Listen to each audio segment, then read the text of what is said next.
편하셨습니까? 네.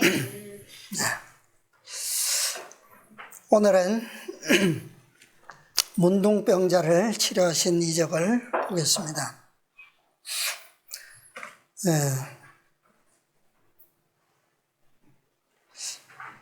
예수님께서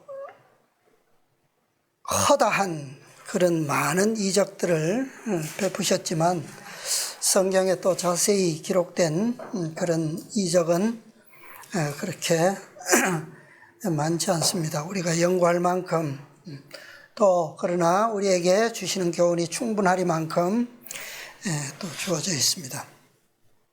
자, 예수님께서 얼마나 많은 문둥병자를 치료하셨습니까? 성경에 기록된 우리가 아는 나만 아니야 그건 아니야. 예수님께서 예수님. 네.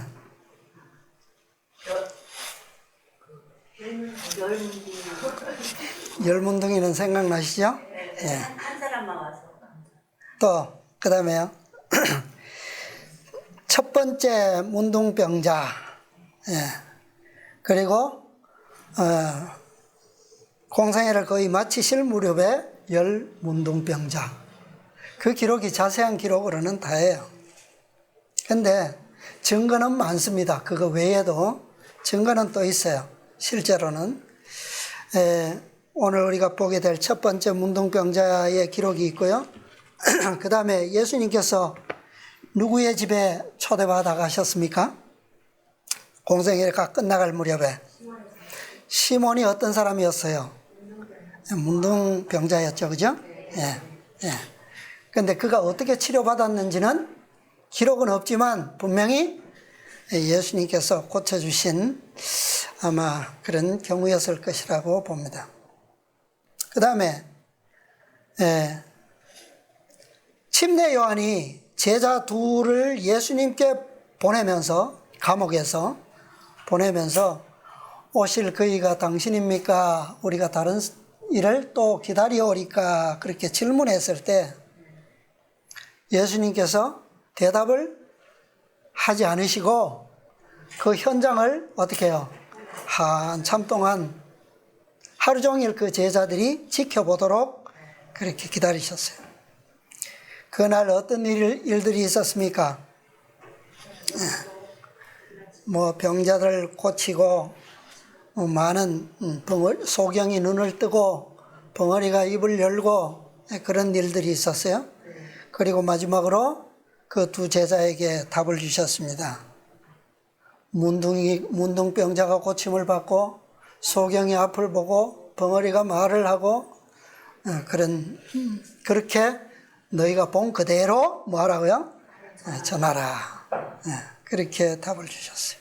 그때에 그 답 중에 예수님께서 친히 하신 말씀 가운데 문둥병자의 치료함이 거기에 기록되어 있어요.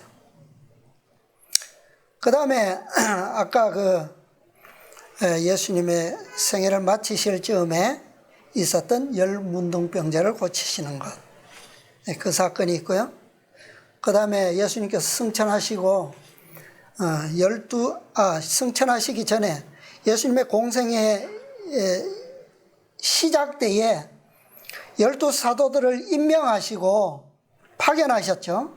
둘씩 이렇게 파견하실 때에 제자들에게 문둥병을 치료할 수 있는 권능을 함께 주셨다 그렇게 되어 있어요.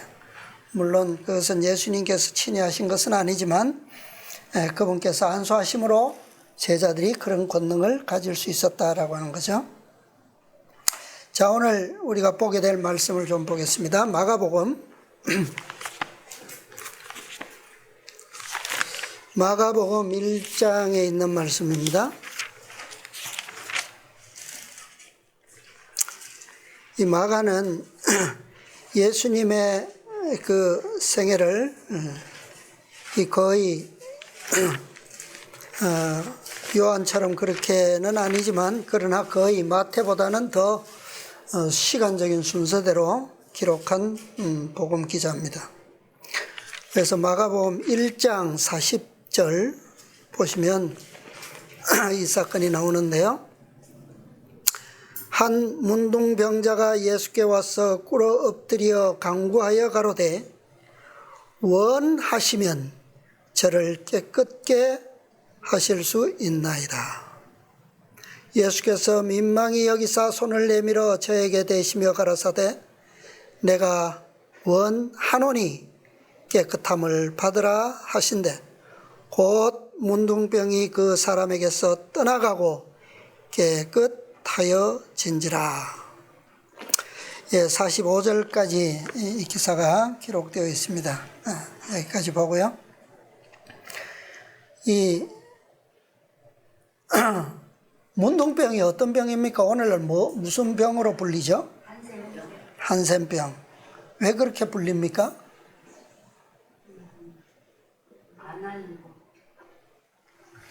한센이라는 사람이 이 나병균을 발견했어요. 그래서 한센병이라고 불리는데 실제로는 이 나균에 의해서 감염되는 만성적 질환을 한센병이다. 그렇게 오늘날 붙이고 있습니다.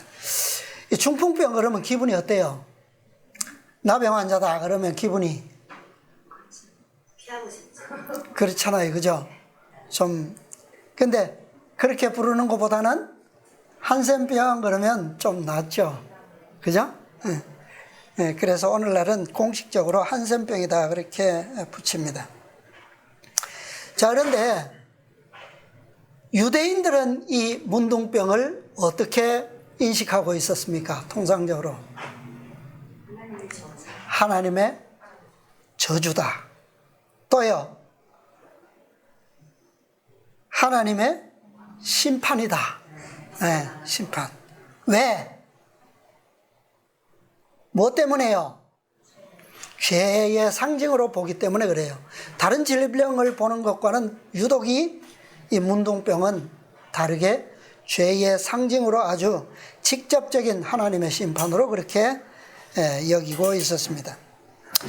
왜 그렇게 보았을까요? 왜 유대인들은 하나님의 저주, 심판 그렇게 불렸을까요? 왜냐하면 문둥병은 그 당시에는 치료할 수 있는 방법이 없었어요. 약도 없었고 어떻게 생기는지도 모르고 어떻게 그것을 개선할 수 있는지 몰라요. 그럼에도 불구하고 그 질병은 쉽게 낫는 게 아니라 뿌리가 아주 깊어가지고 건절할 수도 없고 아주 이 병을 걸리게 되면 거의 치명적이었기 때문에 이렇게 여겨지고 그렇게 불렸습니다. 그래서 이 문둥병이 걸리면 나균이 들게 되면 처음에는 고통이 있는지 모르겠지만 갈수록 고통은 사실은 무감각해져요. 그럼에도 불구하고 어떻습니까? 우리의 몸은 그냥 문드러져서 이렇게 마디가 떨어져 나가는 그런 아주 공포스러운 그런 질병입니다. 그래서 뭐 이런 증상을 경감시키거나 완화시키거나 뭐 개선할 수 있는 어떤 방법도 없었다라고 하는 거예요. 그래서 이 질병은 아주 최고의 그 공포의 질병으로 그렇게 여겨지고 있었습니다. 자, 또 다른 공포는 무엇 때문에 일어났습니까? 이 질병이 걸리면 무조건 어떻게 돼야 됐어요? 격리. 아무리 사랑하는 부모도 가족도 형제도 또 백성들과도 격리되어야만 했어요. 그것이 사람들로부터 아주 공포스러운 그런 질병이라고 하는 그럴 수밖에 없죠. 그죠? 사람이 참 집사님 늘 말씀하시지만 외로운 것도 일종의 공포 같아요. 그죠? 사람에 따라서는 다를 수 있겠지만 그래서 이 문둥병에 대한 원칙만큼은 성경에서도 융통성이라고는 전혀 없어요. 격리라고 하는 그 요구를 벗어날 수 있는 방법이 없었습니다. 뭐 그런 원칙에는 왕도 예외가 없고 어떤 권세자도 아무리 돈이 많은 부자라도 할 수 있는 방법이 없었어요. 그래서 이 죄의 상징이었던 문둥병, 이것은 다른 의미로는 부정함에 대한 대명사로 여겨졌어요. 네. 그래서 이런 문둥병자를 취급하는, 또 그렇게 생각하는 이런 원칙적인 모든 문제에 있어서만큼은 예수님 시대 이전에도 그랬고, 그죠? 모세에게 이런 규례가 주어질 때도 그랬고, 또 예수님 당시 이후에도 최근 20세기 이전에는 똑같았어요. 뭐 어떤 변화도 없었습니다. 치료법을 알지 못했기 때문에. 그래서 이것은 바로 하나님의 심판이라고 하는 그런 무서운 결론적인 그런 병으로 여겨지게 된 것입니다. 그런데 이 문둥병자를 제외한 또 다른 심각한 그런 질병도 있잖아요. 그죠? 예수님께서 허다한 병자들을 고치시면서 많게는 귀신 들린 자들도 많이 고치셨고요. 또 불구자들, 심지어는 꼼짝도 못하는 중풍병자, 소경, 뭐 이런 불구자들도 많이 고치셨는데, 이 사람들은 질병이 아무리 심각해도 뭐 하지는 않습니까? 격리하지 않잖아요. 예수님의 소문을 들었을 때 예수님께 갈 수 있어요, 없어요? 소경이 못 갑니까? 눈 감았다고? 갈 수 있죠. 중풍병자가 침상에서 꼼짝 못한다고 해서 못 갑니까? 갈 수 있잖아요. 그죠? 네. 아무리 군중들이 몰려서 사방으로 겹겹을 둘러싸고 있어도 갈 수 있어요. 그 경우가 있잖아요. 그죠? 네. 근데 문둥병자는 어때요? 네. 못 가는 거예요, 그게. 제한적 환경 때문에 늘 예수님은 어떻습니까? 늘 군중들을 밤낮 없이 몰고 다니시기 때문에 갈 수 있는 방법이 없어요. 참 쉬운 일이 아니죠? 그래서 이 문둥병자와 예수님의 관계는 비록 유대인이라 할지라도, 우리 지난 시간에 이방인이었던 사마리아 여인과의 관계를 보았지만, 비록 유대인이라 할지라도 이방인처럼, 또 이 사마리아 여인이나 또 저 어딥니까?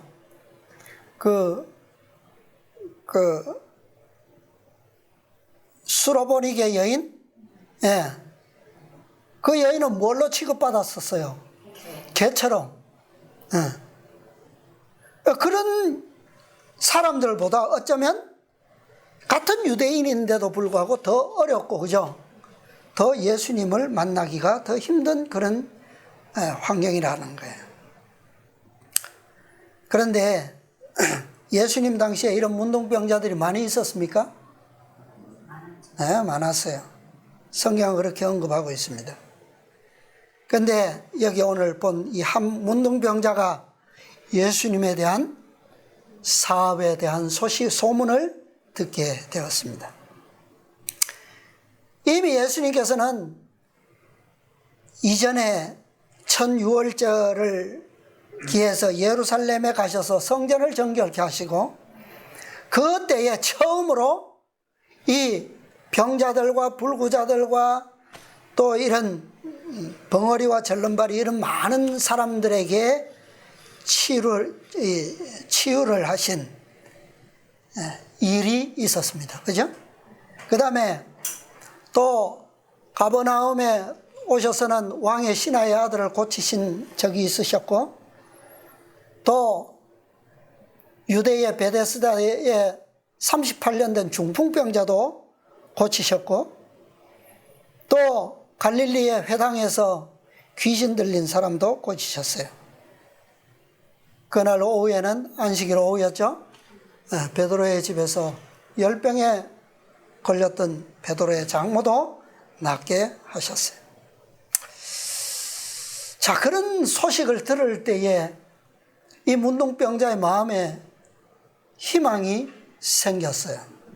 그런데 문제가 있죠. 여러 문제가 있습니다. 자, 첫 번째 문제는 뭐냐면, 예수님께서 이토록 많은 병자들을 고치셨음에도 불구하고 지금껏 어떤 병자는요, 문둥병자는 한 번도 고치신 적이 없다는 거예요. 과연 지금 내가 살아가고 있는 이 땅에 유대인들 중에 이토록 많은 문둥병자가 있음에도 불구하고, 그분께서는 다른 병자들, 불구자들은 그토록 고치셨음에도 불구하고 문둥병자는 고치신 적이 없다는 거. 이토록 오랜 세월 동안 유대인들이 상식적으로 일반적으로 생각하고 있는 이 문둥병에 대한 인식, 하나님의 심판이요, 하나님의 저주요, 부정함의 대명사요, 그런 사람을 과연 예수님께서도 그 상식을 깨뜨리시고 나를 고쳐주실 수 있을까라고 하는 거예요. 또 다른 문제가 있는데 이것은 더 암담한 문제죠. 과연 이런 심판받고 있는 자신이 예수님께 나아갔을 때 예수님께서 다른 병자들처럼 아무런 차별 없이 고치실 수 있는가라고 하는 겁니다. 그 다음에 또 실제적인 문제가 있는데 그것은 뭐예요? 예수님께서는 항상 군중들에게 둘러싸여 계시기 때문에 그분께 어떤 방법으로 나갈 수 있는 거죠? 어떤 방법으로. 그래서 이런 문제들과 함께 예수님께 대하여 들었던 많은 일들을 생각해 보았습니다. 생각할 때 그에게는 다시 한번 희망이 생겨났어요. 많은 문제점들이, 어려움들이, 난관들이 있음에도 불구하고 그분께 도움을 청하러 왔던 사람 중에는 단 한 사람도 도움을 받지 못한 채 돌아간 사람은 없었다라고 하는 거예요. 비록 지금까지 문둥병자가 고침을 받았다는 얘기는 들어보지 못했지만 고통이 적은 사람이든 또 꼼짝도 못하는 자의로는 아무것도 할 수 없는 사람이든 또 아니면 영적으로 마귀에게 붙들려서 자유의 의지를 전혀 행사하지 못하는 귀신 들린 사람이라 할지라도 예수님 앞에서는 다 뭐예요? 다 고침을 받았다라고 하는 사실입니다. 실제로 얼마 전 베드로의 집에서 그 장모의 열병을 낫게 하셨던 그날 밤에 베드로의 집에서는 아주 밤이 늦도록 난리가 났죠. 많은 병자들이 안식일이 끝나자마자 수많은 사람들이 베드로의 집을 찾아왔습니다. 그런데 그 찾아온 사람들 중에 단 한 사람도 남기지 않고 밤 늦게까지 뭐 하셨어요? 다 고쳐주셨어요. 그것을 그는 알았습니다. 희망이 생겼어요.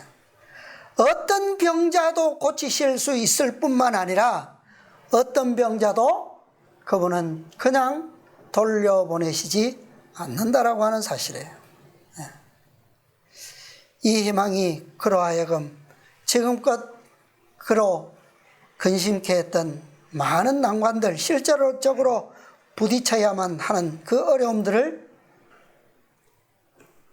없어지게는 하지 못하지만, 그러나 이것만이 그에게 있어서 뭐예요? 유일한 희망이라고 하는 사실에는 변함이 없었습니다. 자, 우리 시대의 소망에 있는 영감적인 기록을 좀 보겠습니다. 시대의 소망 263페이지요. 구속의 역사는 697페이지입니다. 697.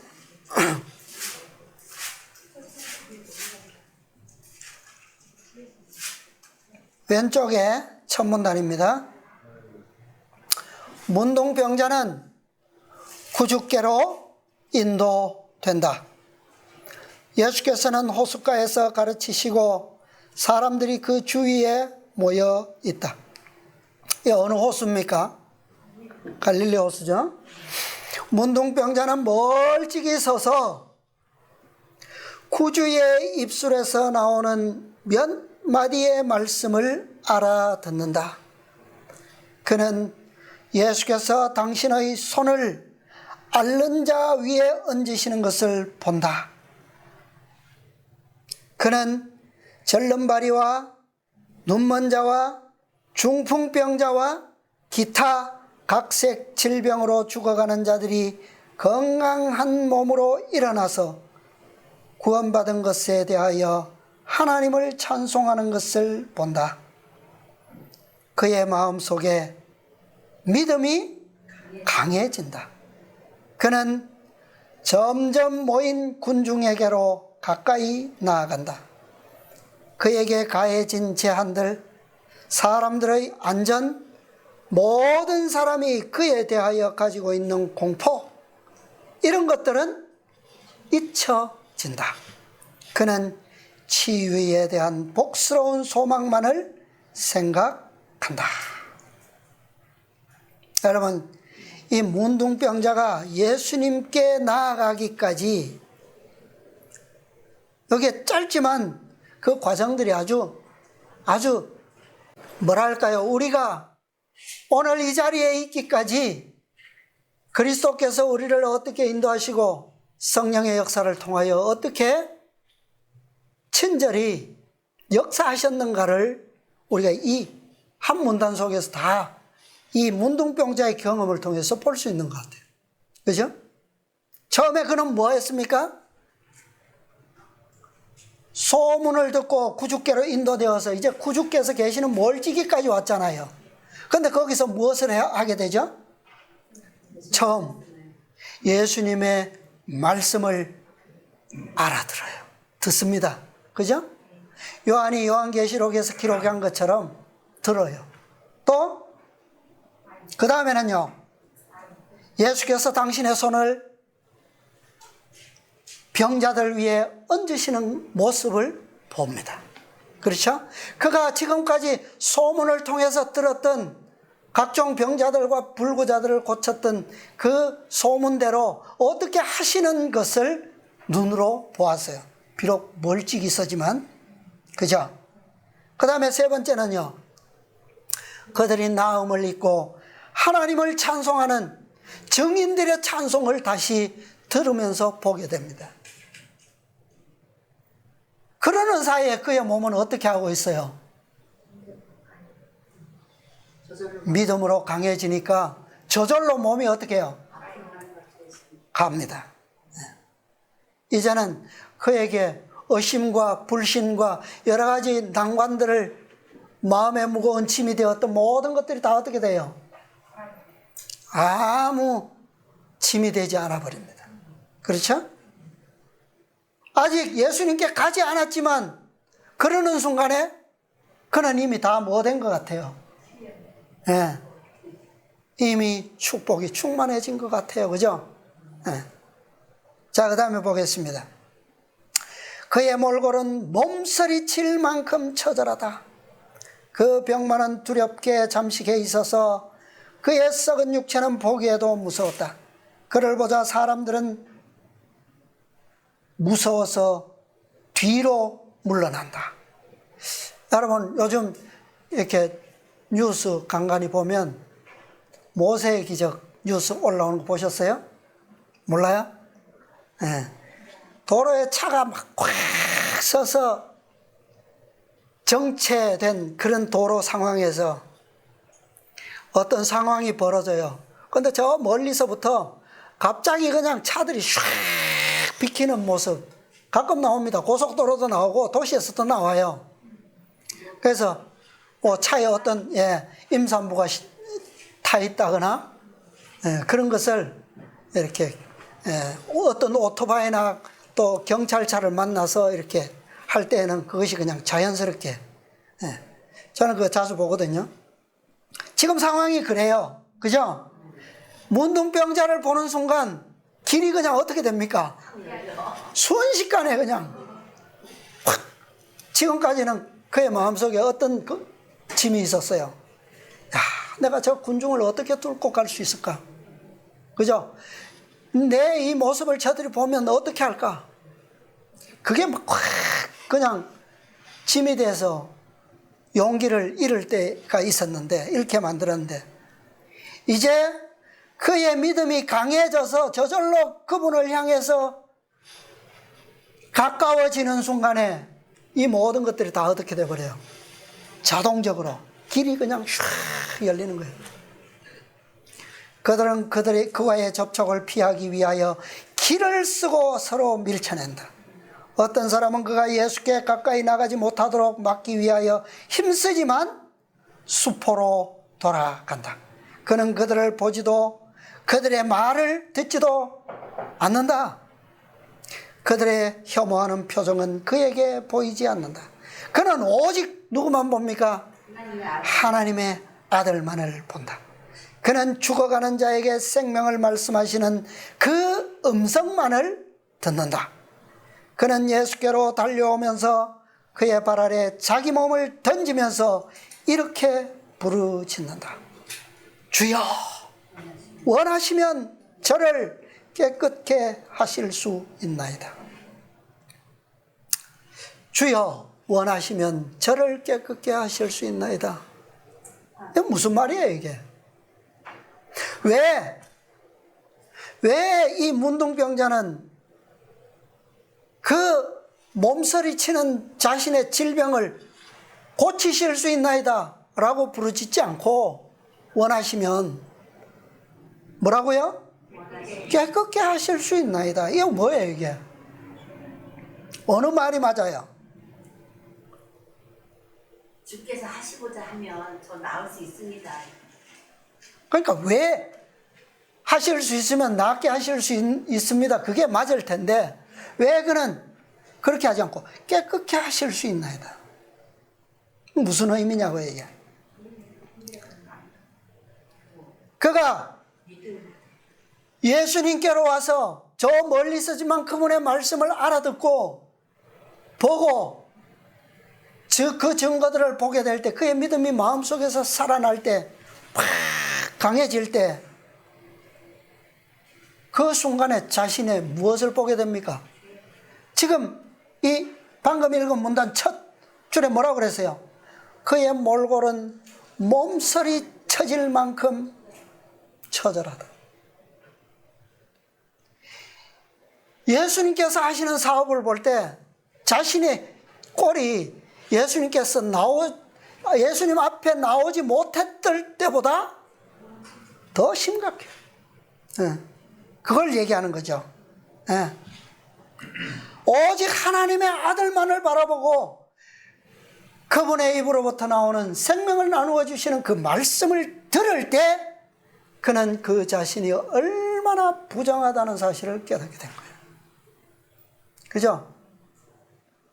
만약에 옆에 있는 군중들을 바라보면서 자신이 피하면서 예수님께 가기를 원했다면 이런 것을 깨닫지 못했을 거예요. 누구만을요? 하나님의 아들만을, 그리스도만을 보고 그럴 때에 그가 그 자신이 정말 무한하신 분과 그분의 모습을 볼 때 그분께로부터 나오는 생명력을 볼 때 자신이 얼마나 무가치한 존재, 죄인이라고 하는 사실을 깨닫게 된 거예요. 정작 예수님을 따라다니던 제자들은 어땠습니까? 이러한 깨달음을, 이 문둥병자가 깨달은 이 진리를 언제 깨달았어요? 오랜 시간이 걸렸죠. 예. 예수님께서 십자가에 돌아가신 후에나 그 사실을 깨닫게 됐어요. 그러나 이 문둥병자는 순식간에, 짧은 시간이지만 그는 이것을 절실히 깨닫게 되었습니다. 그렇지 않아도 자신은 오랜 세월을 어떻게 지냈습니까? 격리된 채, 부정한 가운데서, 하나님의 저주 가운데서 그렇게 살아왔는데 막상 하나님의 아들이신 그분의 신성 앞에 보니까, 그것을 바라보니까 어때요? 정말 자신이 벌레만도 못한 생각이 들까요? 정말 자신이 낫기 위해서 나와왔지만 정말 내 인생이 그렇게 저런 분으로부터 나음을 구하는 것조차도 뭐예요? 무가치한 그런 존재로 보이지 않겠습니까? 순식간에 깨달은 거예요. 저를 깨끗게 하실 수 있나이다. 원하시면 저를 낫게 하실 수 있나이다. 그렇게 외칠 수 있는데, 그죠? 깨끗게 하실 수 있나이다. 이것이 바로 성령의 역사입니다. 성령의 역사예요. 니고데모에게 예수님께서 성령의 역사를 그렇게 설명하셨어요. 그런데 정작 니고데모에게 나타났던 성령의 역사는 이렇게 나타나면 얼마나 좋겠어요, 그죠? 순간적으로 그냥 볼 수 있으면. 그런데 니고데모는 그 얼마나 오랜 후에 나타났습니까? 그도 3년이라고 하는 시간이 지났을 때 그 결과가 보였어요.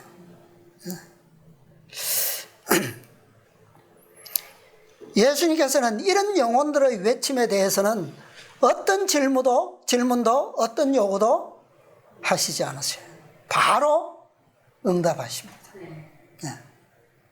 뭐라고 말씀하셨어요? 내가 원하노니 깨끗함을 받으라. 자, 그 다음 문단 보죠. 내가 원하노니 깨끗함을 받으라고 하시며 예수께서는 그에게 당신의 손을 얹으신다. 그 문둥병자에게 즉시로 변화가 스쳐갔다. 그의 육신은 건강하게 되고 신경은 예민해지고 근육은 견고해졌다. 문둥병의 특징인 거친 비늘 모양의 표면이 사라지고 건강한 어린이의 피부색과 같은 불그스레한 색이 그 자리를 대신하였다. 내가 원하노니 깨끗함을 받으라. 너가 나에 대하여 아멘 하는데 나도 뭐요? 아멘. 그죠? 그 말씀이에요. 네가 나를 그렇게 믿는다면 나는 너에게 네 믿은 대로 뭐요? 하겠다는 거예요. 네가 깨끗하기를 바란다면 원하노니 깨끗함을 받으라. 믿은 대로 되라는 거예요. 이 말은 예수님께서 이 문둥병자를 고치시고 그 다음에 한 중풍병자를 고치실 때 똑같은 응답을 또 주셨어요. 며칠 뒤에 가버나움의 베드로의 집에서 무리들을 가르치시고 계셨습니다. 그런데 한 중풍병자가 있는데 이 중풍병자는 침상에 누운 채 꼼짝도 못해요. 친구들이 와서 예수님의 소식을 전해줍니다. 희망이 생겨서 예수님께 가고 싶었어요.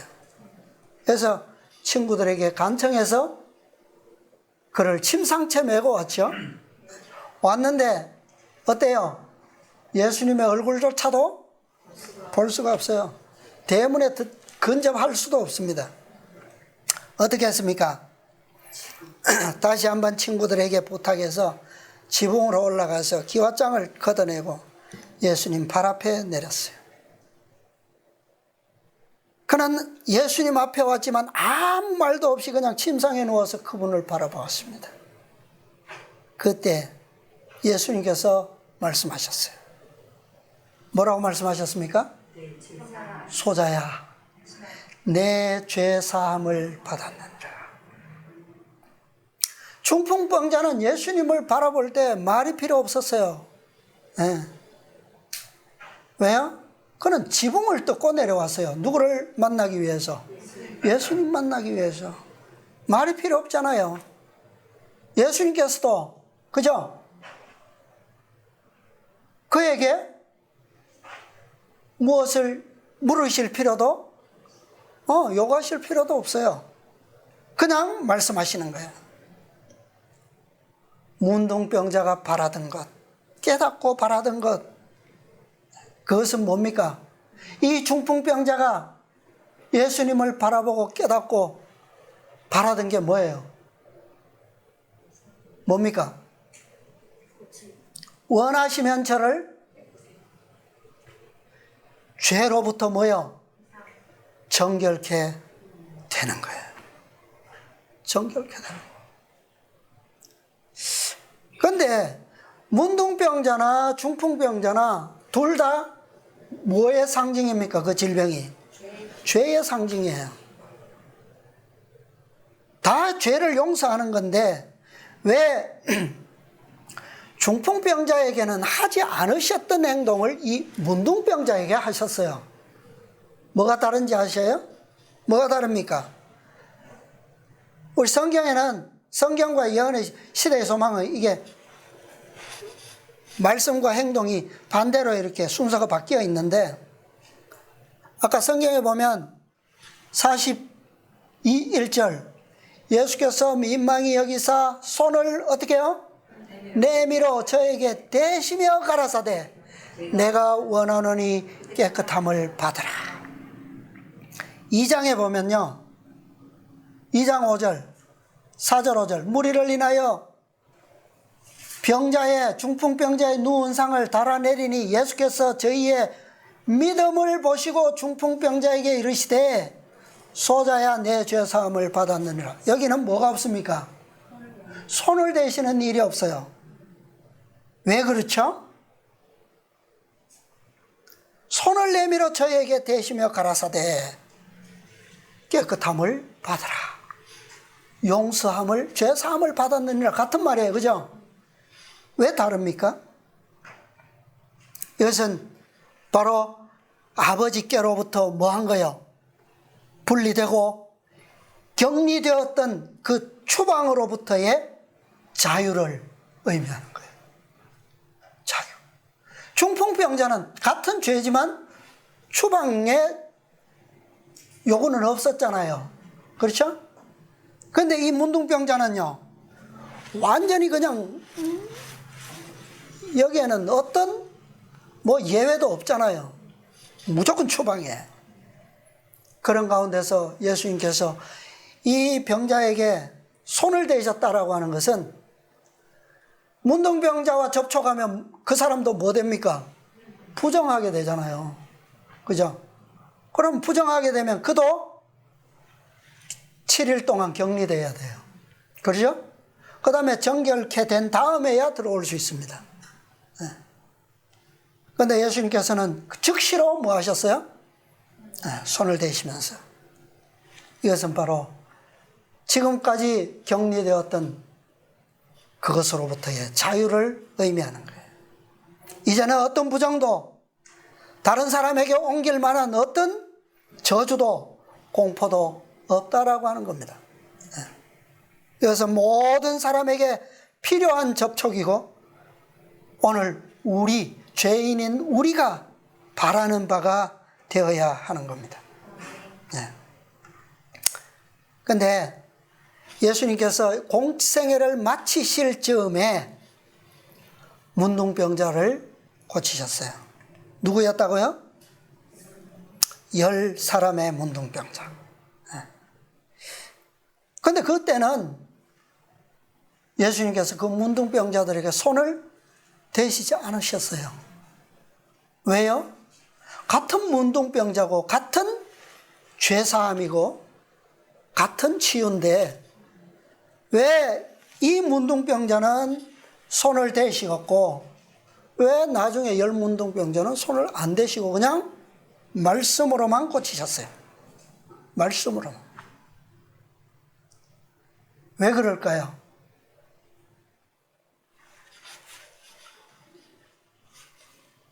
그러면 제가 지금까지 설명한 것이 잘못된 설명이잖아요.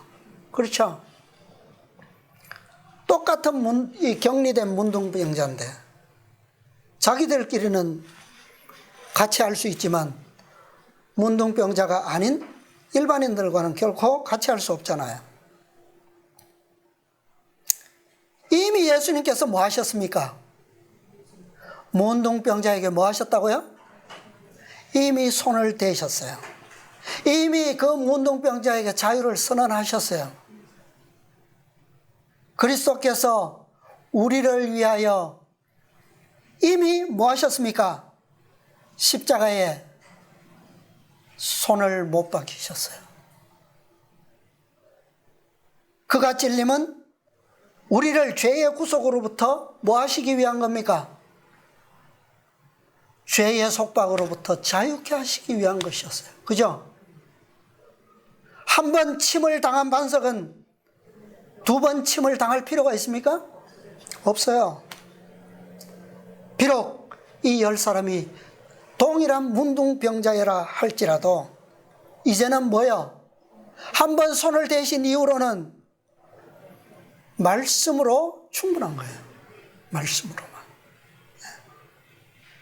그래서 에베소서 5장, 자 찾아봅시다. 이 말씀 보고 마치겠습니다. 에베소서 5장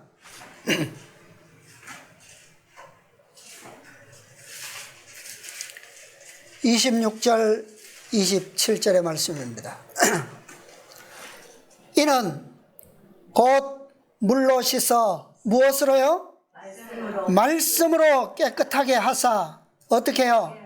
거룩하게 하시고 자기 앞에 영광스러운 교회로 세우사 무엇이나 티나 주름 잡힌 것이나 이런 것들이 없이 거룩하고 흠이 없게 하려 하심이니라. 이 약속을 위해서 그분께서는 몇 번요? 한 번 십자가에 돌아가심으로 완성하신 겁니다. 오늘 우리에게는 이러한 보증의 말씀들이 풍성하게 주어져 있어요. 그죠? 성경의 모든 사건의 기록들이 다 이런 보증을 우리에게 가르쳐주고 있는 것입니다. 우리는 오직 말씀을 통해서 깨끗게 될 수 있고 정결케 될 수 있습니다. 그분의 약속을 우리 모두 함께 믿으시기 바랍니다. 우리가 믿고 있는 진리가 완전하다면 우리는 뭐 할 수 있어요? 완전할 수 있어요. 거기에는 어떤 티도 없고 주름 잡힌 것도 없고 흠도 없고 온전히 뭐만 있다고요? 거룩함만 있기 때문입니다. 이것이 그분의 약속이에요. 왜 예수님께서 공생의 시작 부분에서 한 문둥병자에게는 손을 대시면서 깨끗게 되라 라고 하시고 마치실 때에는 같은 문둥병자들도 왜 말씀으로만 깨끗게 하셨는지, 이것이 그분의 구속의 경륜이에요.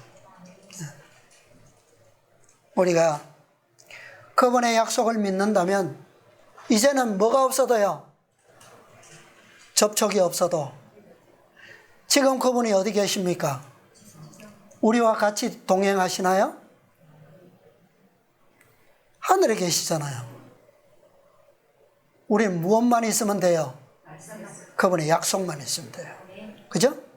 그분께서 이 땅에서 우리를 위해서 자유를 주시기 위해서 희생당하셨고, 그분께서 그 생명의 말씀을 우리에게 보증으로 남기셨어요. 우리는 그것 믿으면, 그것 신뢰하면, 그분께서는 그 말씀과 함께 우리에게 뭐 하신다고요? 보라, 내가 세상 끝날까지 너희와 함께 있으리라. 무엇으로요? 약속으로. 약속을 통해서.